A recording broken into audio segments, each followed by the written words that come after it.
ડભોઈ શિનોર ચોકડી પાસે statue of unity main રસ્તા પર ગટર ડ્રેનેજની લાઇન ભરાઈ જતા ડભોઈ નગરપાલિકાના સત્તાધીશો દ્વારા મશીન વડે ડ્રેનેજ ખાલી કરીને બાજુની કાંસમાં ખાલી કરવામાં આવે છે. તેની દુર્ગંધ ત્યાં નજીકમાં જ સર્કિટ હાઉસ અને પ્રમુખ સ્વામી હોસ્પિટલ તથા પ્રમુખ સ્વામી મંદિર આવેલું છે. ડભોઈ નગરપાલિકા ગંભીર બેદરકારીના કારણે ડભોઈ પ્રમુખ સ્વામી હોસ્પિટલમાં આવતા દર્દીઓને દુર્ગંધ અને ગંદકીનો સામનો કરવો પડી રહ્યો છે. ગંદકીના કારણે મચ્છરોનો પણ ત્રાસ વધી ગયો છે. જ્યારે પ્રમુખ સ્વામી મંદિરમાં દર્શન કરતા ભક્તજનોને દુર્ગંધનો સામનો કરવો પડી રહ્યો છે.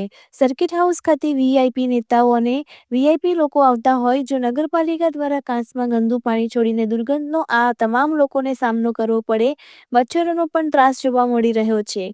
ત્યારે નગરપાલિકાના સત્તાધીશો ગટરનું ગંદુ પાણી નાખવાના કારણે લોકોની મુશ્કેલીનો સામનો કરવાનો વારો આવ્યો છે. એક તરફ ડભોઈ નગરપાલિકા દ્વારા સ્વચ્છતા અભિયાન પખવાડિયાની ઉજવણી કરવામાં આવે છે, બીજી તરફ ડભોઈ નગરપાલિકાના સત્તાધીશો જ ગટરનું ગંદુ પાણી કાંસમાં નાખીને ગંદકી ફેલાવવાનું કામ કરી રહી છે.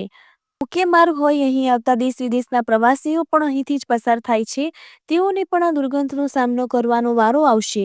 જો આ ગટરના ગંદા પાણી નગરપાલિકા બીજી જગ્યાએ ઠાલવે તો સારું, નહીં તો અહીંના લોકોને દુર્ગંધ અને મચ્છરના ત્રાસનો સામનો કરવાનો વારો આવ્યો છે, આજુબાજુના પ્રજાજનો જણાવી રહ્યા હતા.